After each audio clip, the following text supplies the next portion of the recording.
All right, you guys, we got to talk about this really difficult topic. And I don't know why it's so complicated and difficult to talk about. But we got to talk about faith and spirituality right out of the gate before you set up an appointment with me to see if I can help you. We need to understand where I operate from and the language that I use, and why I can't whitewash it.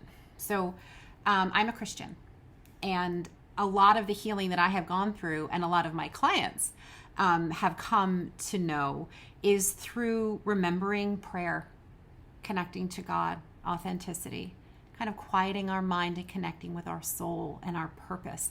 You know, I operate from a very fundamental belief that we are all uniquely made in the image of God, with a purpose knit on our souls and wanted and loved and called to share love with others. Like, that is my fundamental belief, and my understanding of the pain that a lot of people are living in, and the anxiety and the depression and the angst, is forgetting that truth. And so when I created this practice, at first I really struggled with, how am I going to talk about God for people who don't believe in God?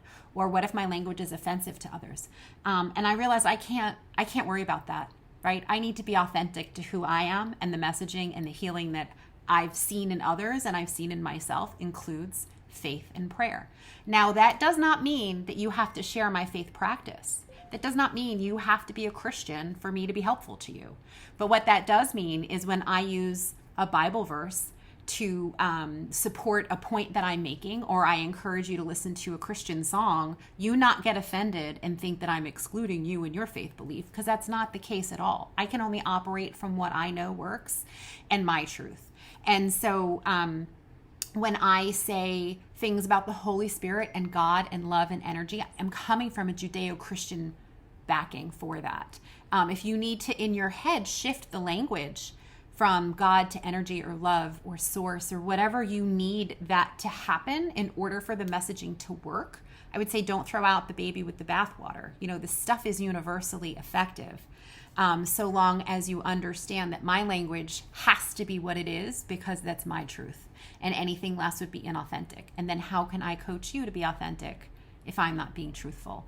And so I do operate from that background and that deep, deep belief that you are a child. It makes me cry. You are a child of God, and He loves you, and He is there wanting your success.